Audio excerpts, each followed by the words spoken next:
semua, kali ini kami dari kelompok 2 akan membahas bab 2 akuntansi publik dengan materi regulasi keuangan publik.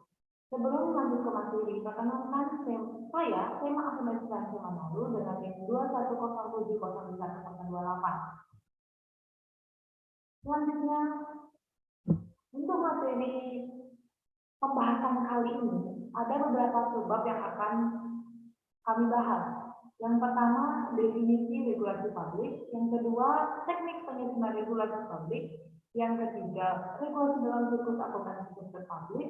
Yang keempat, cara penyusunan regulasi publik. Yang kelima, review regulasi akuntansi sektor publik.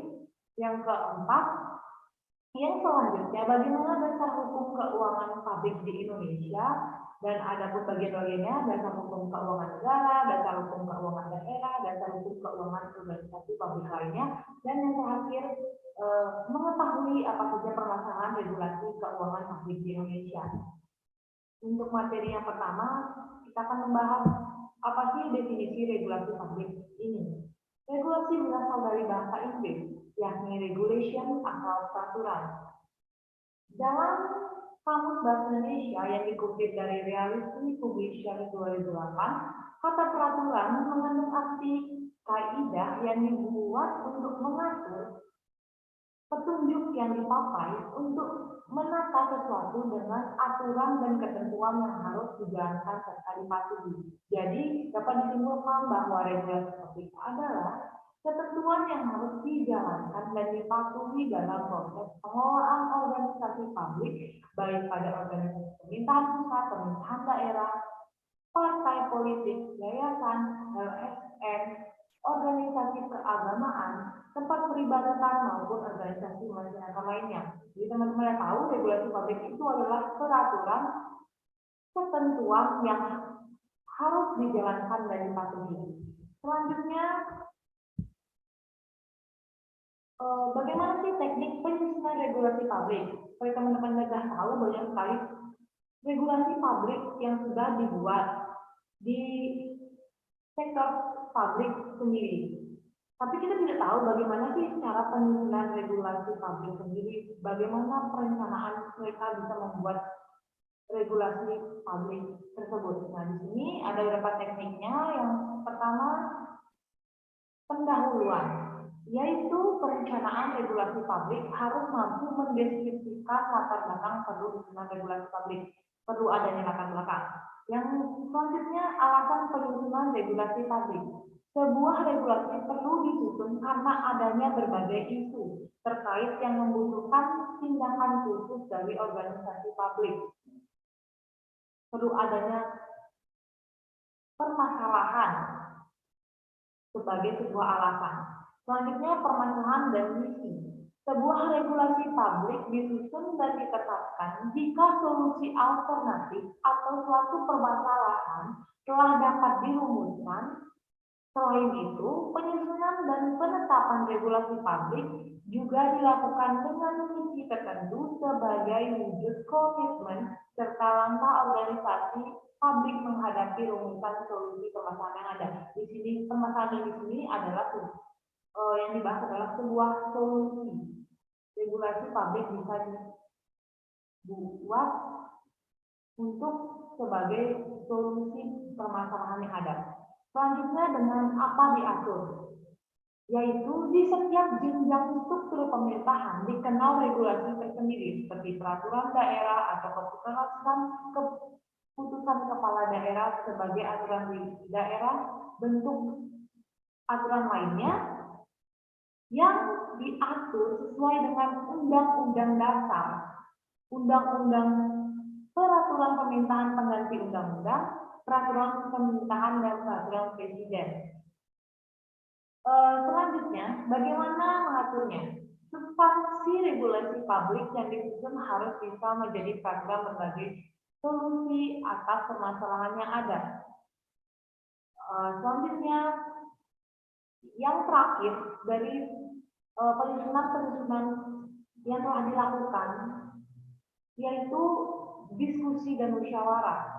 Dari materi regulasi publik yang ada, terakhir akan dibicarakan melalui mekanisme forum diskusi atau pertemuan khusus publik yang membahas regulasi publik. Nah, yang selanjutnya ini dilakukan mungkin kesimpulan dari diskusi musyawarah yaitu sebuah catatan. Catatan yang dimaksud ini adalah hasil dari proses diskusi yang dilakukan sebelumnya. Hasil catatan ini akan menjadi wujud tindak lanjut dan keputusan organisasi publik yang menyangkut bagaimana regulasi akan dihasilkan dan dilaksanakan terkait isu atau permasalahan yang dihadapi. Hasil dari diskusi atau musyawarah yang ada. Selanjutnya kita akan membahas regulasi dalam siklus akuntansi sektor publik.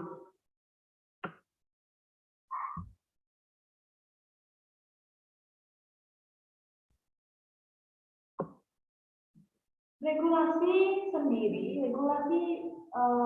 publik sendiri memiliki tujuan mengapa dibuat untuk menghadapi isu dan masalah dari luar atau dalam lingkungan organisasi. Jadi organisasi mempunyai regulasi publik ini sebagai wujud kebijakan organisasi dalam menghadapi isu dan permasalahan yang ada. Dan juga regulasi ini juga bisa sebagai alat untuk memperlancar jalannya siklus akuntansi sektor publik agar tujuan organisasi dapat tercapai. Nah, adapun hasil regulasi dari siklus akuntansi sektor publik, contoh hasil regulasi publik. Yang pertama yaitu regulasi perencanaan publik yang berisi peraturan pemerintahan No. 7 tahun 2005 mengenai rencana pembangunan jangka menengah RPIM. Selanjutnya ada contoh kedua, regulasi anggaran publik. Adapun peraturannya berisi Undang-Undang Republik Indonesia Nomor 18 Tahun 2006 yang mengatur tentang anggaran pendapatan dan belanja negara tahun anggaran 2007. Nah, untuk contoh selanjutnya, regulasi tentang pelaksanaan realisasi anggaran publik.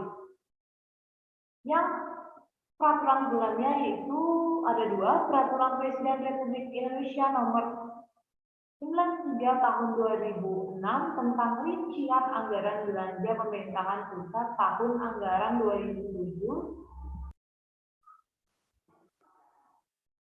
Yang kedua, Otoritas Kepala Daerah Dokumen Pelaksanaan Anggaran BPA.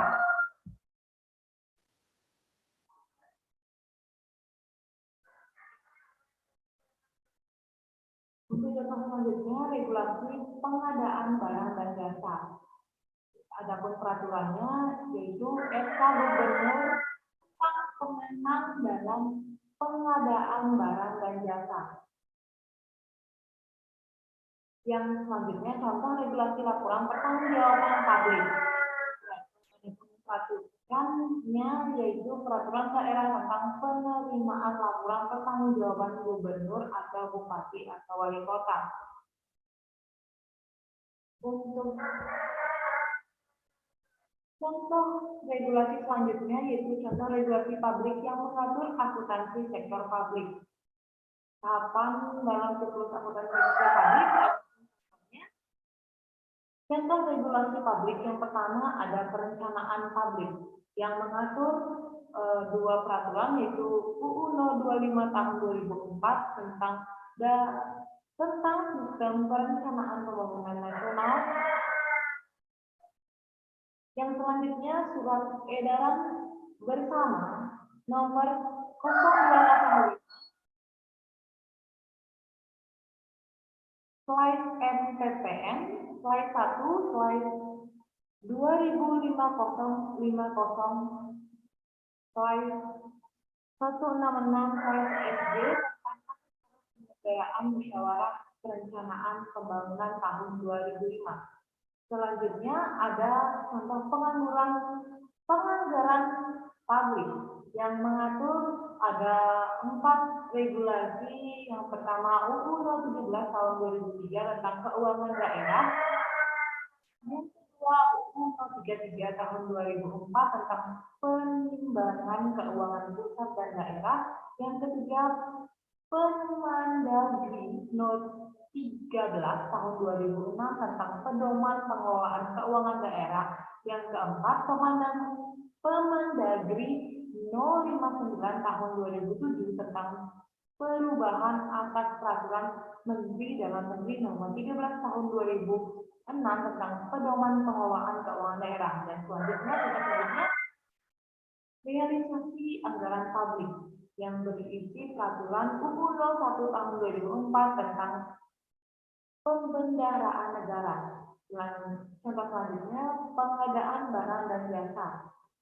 Adapun peraturan Presiden No. 32 tahun 2005 tentang perubahan kedua atas keputusan Presiden nomor 80 tahun 2003 tentang pedoman pelaksanaan pengadaan barang atau jasa pemisahan. Untuk yang selanjutnya, pelaporan keuangan sektor publik yang mengatur PP No. 8 tahun 2006 tentang pelaporan keuangan dan kinerja intensi pemerintahan. Untuk contoh selanjutnya mengatur audit sektor publik. Adapun regulasinya ada 2, UU No. 15 tahun 2004 tentang pemeriksaan pengelolaan dan pertanggungjawaban keuangan negara. Selanjutnya tentang SK BPK No. 1 tahun 2008 tentang standar pemeriksaan keuangan negara. Untuk contoh selanjutnya pertanggungjawaban publik yang regulasinya dari peraturan pemerintahan 8 tahun 2006 tentang pelaporan keuangan dan kinerja intensi pemerintahan. Itu saja materi yang saya sampaikan. Untuk materi selanjutnya akan disampaikan oleh teman saya sebagai penyaji kedua. Perkenalkan, nama saya Ketua Lasmini dengan NIM 2107021027. Di sini saya sebagai penyaji materi kedua. Baik, di sini saya akan menjelaskan materi tentang penyusunan regulasi publik. Penyusunan regulasi publik dibagi menjadi 4 bagian, yaitu yang pertama perumusan masalah. Penyusunan regulasi publik diawali dengan merumuskan masalah yang akan diatur. Perumusan masalah publik meliputi hal-hal berikut. Yang pertama ialah apa masalah publik yang ada. Yang kedua, siapa masyarakat yang perlakuannya bermasalah. Yang ketiga, siapa aparat pelaksana yang perilakuannya bermasalah. Yang keempat, analisis keuntungan dan kerugian atas penerapan regulasi publik. Yang kelima, tindakan apa yang diperlakukan untuk mengatasi masalah publik. Bagian yang kedua yaitu ada perumusan draft regulasi publik. Draft regulasi publik pada dasarnya merupakan kerangka awal yang dipersiapkan untuk mengatasi masalah publik yang hendak diselesaikan. Yang ketiga ada prosedur pembahasan. Terdapat 3 tahap penting dalam pembahasan draft regulasi publik, yaitu dalam lingkungan tim teknis, pelaksana organisasi publik atau eksekutif, dengan lembaga legislatif atau dewan penasihat, dewan penyantun dan lain-lain, dan dengan masyarakat. Yang keempat ada pengesahan dan pengundangan. Perjalanan terakhir dari draft regulasi publik adalah pengesahan yang dilakukan dalam bentuk penandatanganan naskah oleh pihak organisasi publik atau pimpinan organisasi. Materi yang selanjutnya ada review regulasi publik.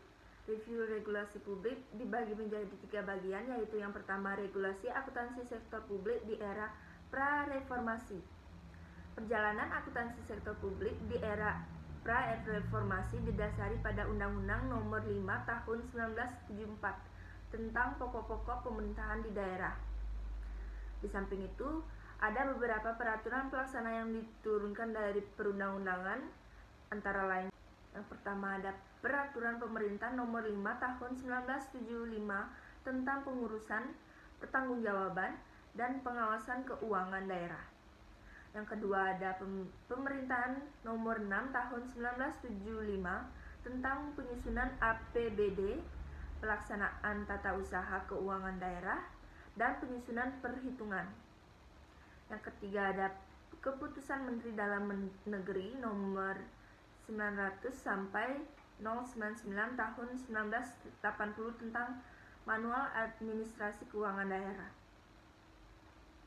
Yang keempat ada Peraturan Menteri Dalam Negeri Nomor 2 Tahun 1994 tentang pelaksanaan APBD.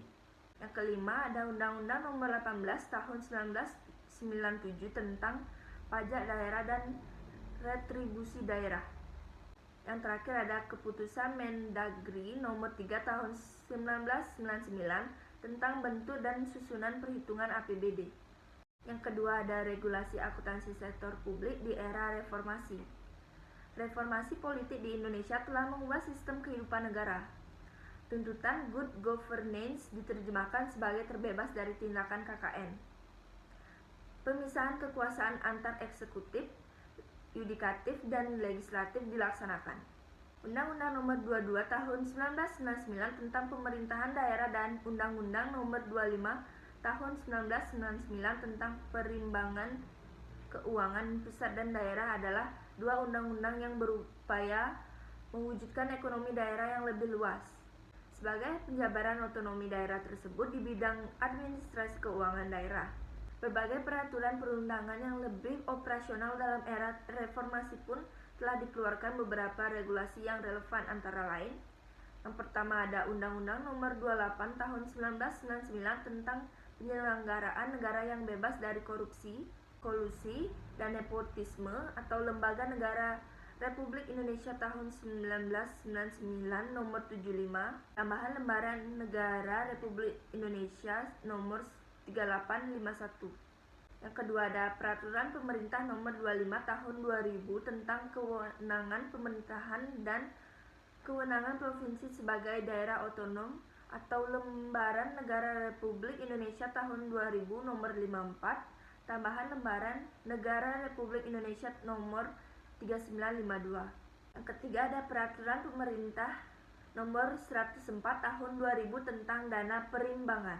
Yang keempat ada Peraturan Pemerintah Nomor 105 Tahun 2000 tentang Pengelolaan dan Pertanggungjawaban Keuangan Daerah atau Lembaran Negara Republik Indonesia tahun 2000 Nomor 202, tambahan Lembaran Negara Republik Indonesia Nomor 4022. Yang kelima ada Peraturan Pemerintah Nomor 107 Tahun 2000 tentang Pinjaman Daerah. Dan yang terakhir ada Peraturan Pemerintah Nomor 108 Tahun 2000 tentang Tata Cara Pertanggungjawaban Kepala Daerah. Yang ketiga ada Paradigma Baru Akuntansi Sektor Publik di Era Reformasi. Paradigma baru dalam reformasi manajemen sektor publik adalah penerapan akuntansi dalam praktik pemerintah untuk kegunaan good governance. Terdapat 3 undang-undang yang digunakan untuk penerapan, yaitu yang pertama ada Undang-Undang Nomor 17/2003 tentang Keuangan Negara, mengatur mengenai semua hak dan kewajiban negara mengenai keuangan dan pengelolaan kekayaan negara, juga mengatur penyusunan APBD dan penyusunan anggaran kementerian atau lembaga negara. Yang kedua ada Undang-Undang Nomor 1/2004 tentang Kebendaharaan, mengatur penggunaan anggaran atau penggunaan barang, bahwa undang-undang ini mengatur tentang pengelolaan keuangan negara yang meliputi pengelolaan uang, utang, piutang, dan pengelolaan investasi pemerintah dan pengelolaan keuangan badan layanan hukum. Yang ketiga ada Undang-Undang Nomor 15/2004 tentang Pemeriksaan Keuangan Negara, mengatur tentang pemeriksaan pengelolaan dan tanggung jawab keuangan negara yang dilaksanakan oleh BPK. BPK menyampaikan laporan hasil pemeriksaan atas laporan keuangan kepada DPR dan DPD, sedangkan laporan keuangan pemerintahan daerah disampaikan kepada DPRD. 4 prinsip pengelolaan keuangan negara yang didasarkan pada ketiga undang-undang yang di atas, yaitu yang pertama ada akuntabilitas berdasarkan hasil atau kinerja. Yang kedua ada keterbukaan dalam setiap transaksi pemerintah. Yang ketiga ada adanya pemeriksaan eksternal yang kuat profesional dan mandiri dalam pelaksanaan pemeriksaan. Dan yang terakhir ada pemberdayaan manajer profesional. Selain ketiga undang-undang di atas, juga terdapat peraturan lain, yaitu yang pertama ada Undang-Undang Nomor 25/2004 tentang Sistem Perencanaan dan Pembangunan Nasional. Yang kedua ada Undang-Undang Nomor 32/2004 tentang Pemerintahan Daerah. Yang ketiga ada Undang-Undang Nomor 33/2004 tentang Perimbangan Keuangan antara pemerintah pusat dengan daerah. Dan yang terakhir ada Undang-Undang Nomor 24/2005 tentang Standar Akuntansi Pemerintahan. Materi yang selanjutnya ada dasar hukum keuangan publik. Proses penyelenggaraan pemerintahan ditunjuk untuk mengkoordinasi pelaksanaan hak dan kewajiban negara dalam suatu sistem pengelolaan keuangan negara. Pengelolaan keuangan negara maupun keuangan daerah, sebagaimana yang dimaksud dalam Undang-Undang Dasar 1945 perlu dilaksanakan secara profesional, terbuka dan bertanggung jawab untuk sebesar-besarnya kemakmuran rakyat. Yang pertama ada dasar hukum keuangan publik, dasar hukum keuangan negara, dasar hukum keuangan daerah, dasar hukum keuangan organisasi publik lainnya. Yang kedua ada permasalahan regulasi keuangan publik di Indonesia. Dasar hukum keuangan sektor publik. Wujud pelaksanaan tata negara tersebut dapat diidentifikasi sebagai segala bentuk kekayaan, hak dan kewajiban yang tercantum dalam APBN dan pelaporan pelaksanaannya. Pelaksanaan kewajiban atau tugas-tugas pemerintah tersebut dapat berupa pengeluaran dan diakui sebagai belanja negara. Dalam Undang-Undang Dasar 1945 Amandemen 6 secara khusus diatur mengenai keuangan negara, yaitu pada bab 8 pasal 23 yang berbunyi sebagai berikut. Yang pertama ada pendapatan dan belanja negara ditetapkan setiap tahun dengan undang-undang apabila Dewan Perwakilan Rakyat tidak menyetujui anggaran yang diusulkan pemerintah, maka pemerintahan menjalankan anggaran tahun lalu. Yang kedua ada segala pajak untuk keperluan negara berdasarkan undang-undang. Yang ketiga ada jenis dan harga mata uang ditetapkan dengan undang-undang. Yang keempat ada hak keuangan negara selanjutnya diatur dengan undang-undang. Yang terakhir ada untuk memeriksa tanggung jawab tentang keuangan negara diadakan suatu badan pemeriksaan keuangan yang peraturannya ditetapkan dengan undang-undang. Hasil pemeriksaan itu diberitahukan kepada Dewan Perwakilan Rakyat.